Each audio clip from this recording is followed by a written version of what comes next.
We're here with VMblog at Liquidware Labs booth at Citrix Synergy 2015, and I'm speaking with David Benneman about some of the new features coming soon in Stratusphere. Hey Brian. Hey Brian, thank you very much. Thanks a lot. Nice to be showing this to you guys today. I'm pretty excited. This is our login breakdown that we'll be coming out with in our next version of Stratusphere 5.8. It's right around the corner. I'll give you a little preview of it. It's pretty technical and high in there, but let me go ahead and show it to you. So usually you have a user logging in, got some challenges with speed, performance, you don't know where it's at. Is it in the profile download? Is it in the authentication section? Do I have a problem with my group policy applying? Is it a computer group policy applying? Is it my main group policy for the user applying? Is it a network change event that causes another group policy to apply? Are there processes loading that are slowing down my login and providing some kind of blockage or contention? We're going to show you that on a mass for all your users in your environment on the next version of Stratusphere. I'm going to show you a little bit about how it works now. Okay? Great, let's see it. So walk over to this terminal here, and basically I clicked on a user. I saw a username. It was dbenneman1, okay? And so I clicked on that username, and this is what comes up. And this is a graph, an overall graph here. You can see there's some reds on the left-hand side of the graph here. This is where the computer group policy was trying to apply. I can hover it and see on the right-hand side of the screen computer group policy. Notice right beneath that computer group policy message there, you've got a -37.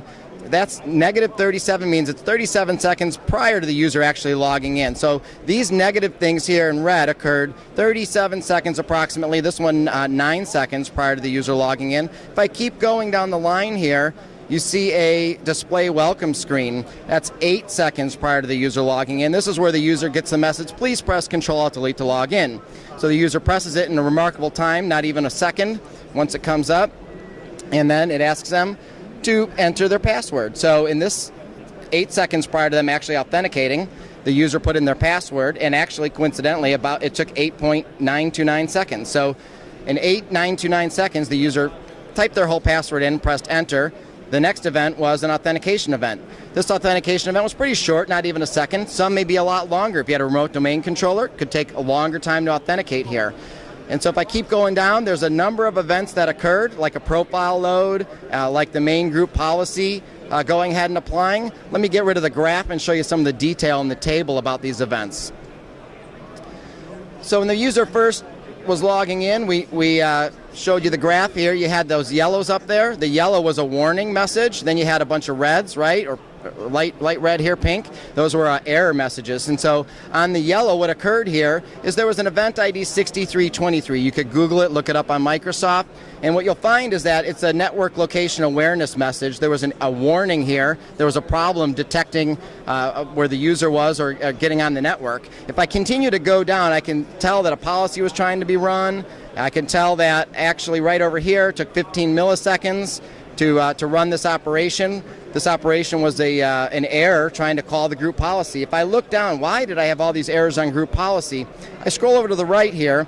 I can see right over here a message, the network was not present or not started, which lets me know exactly what's happening here. This is a computer that's a domain joined computer, and as the computer group policy was trying to apply on this domain computer, it couldn't because there was no network connection, because this user connects to the domain via a VPN, and this is prior to the VPN starting. So this group policy didn't apply properly because there was no way for us to get to the domain controller to go ahead and download that group policy and apply it. So I saw that in these messages here, which I would have never have seen on my user traditionally. So this captured real time as the user was logging in.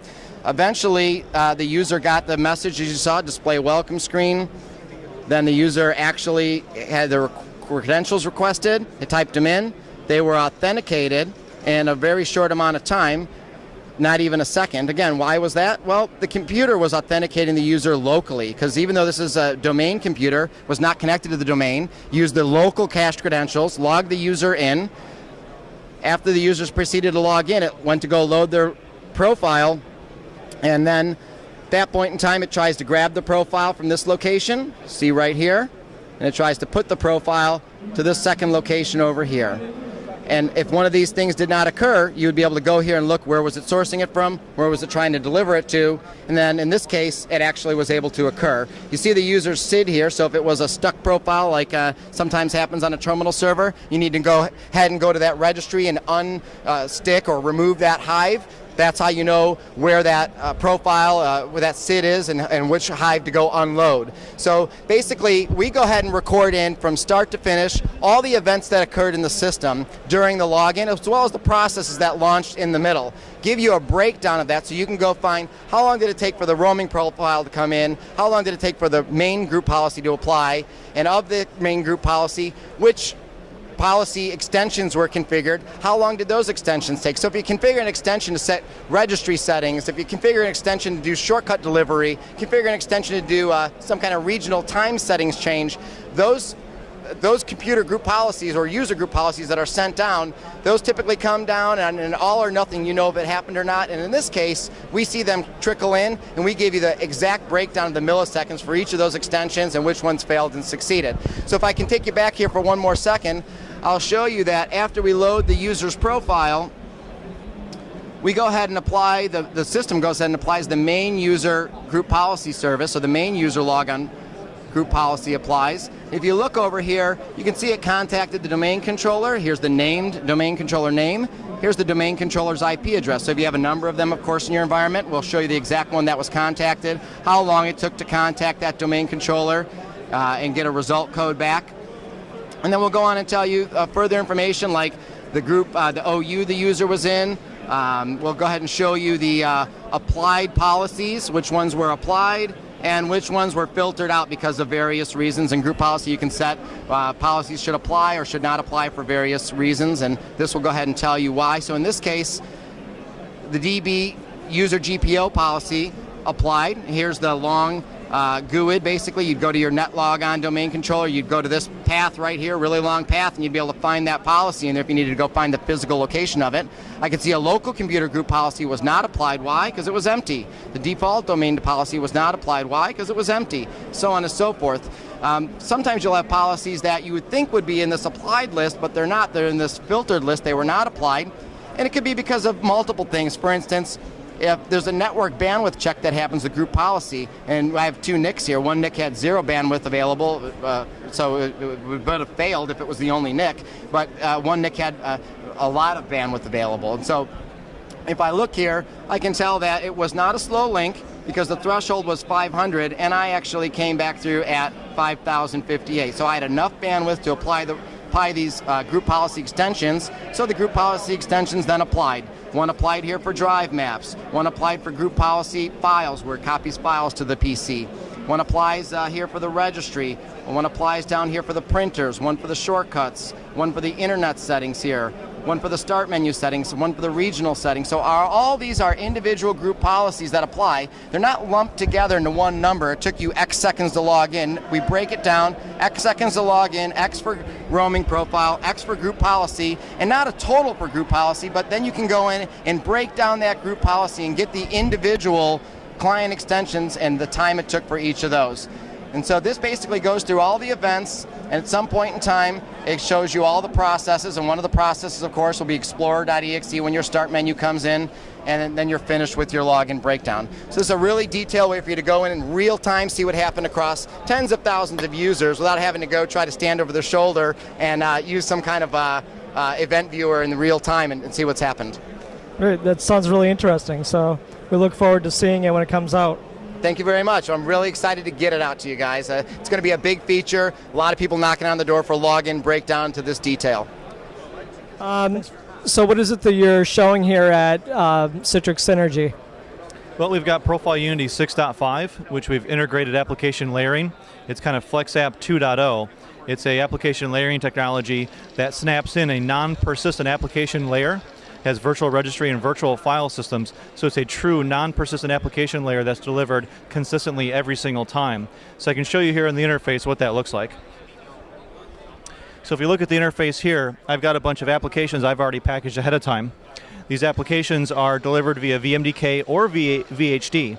In this scenario, these are VMDK-based applications. And I can click and see I can assign these applications to a set of users or groups. These applications are delivered at the user or group level after login. They don't have to be assigned to the machine like other products on the market that assign everything to the machine. We can assign complex applications to users or groups and many other filters as well. I can see that these applications were assigned a particular volume. They were put out on this particular peak data store for delivery. When it comes to VMDK delivery of applications, we have to have an online HA system at all times to provide a clustering out of the box. So if I take a look at under administration section, I actually have a self-clustering system where we build our own database cluster for you. We have a messaging fabric and we have a FlexDisk service, and the FlexDisk service is responsible for attaching VMDKs to the desktop based on who you are and where you are. The fabric is responsible for understanding and consuming where you are and where you've logged in, and it's self-replicated out of the box. We don't need any F5 load balancers or any registry hacking to make this happen from a scaling perspective. The other part of VMDK delivery can actually be a profile disk. Profile disk can be a VHD or a VMDK. This encapsulates the entire profile into a storage mechanism that can be delivered to the user before group policy even loads, and then Profile Unity gets out of the way, which allows the user to have the fastest login possible with the entire profile on a storage mechanism traveling from one desktop to another. So those are a few features that are new in 6.5. The other thing you'll notice is we have a updated interface for the UI. If we're looking at the configurations, we can see that we have an updated interface here that we can look at different columns of information. We can select what kind of columns we want to look at. We can sort and move columns around. And we can also change the number of items on a page. This is all based on the new architecture of the backend database as well. So that's just a brief look into the new features in 6.5 and application layering. Great, thanks for taking the time to speak with us. Thanks, Brian.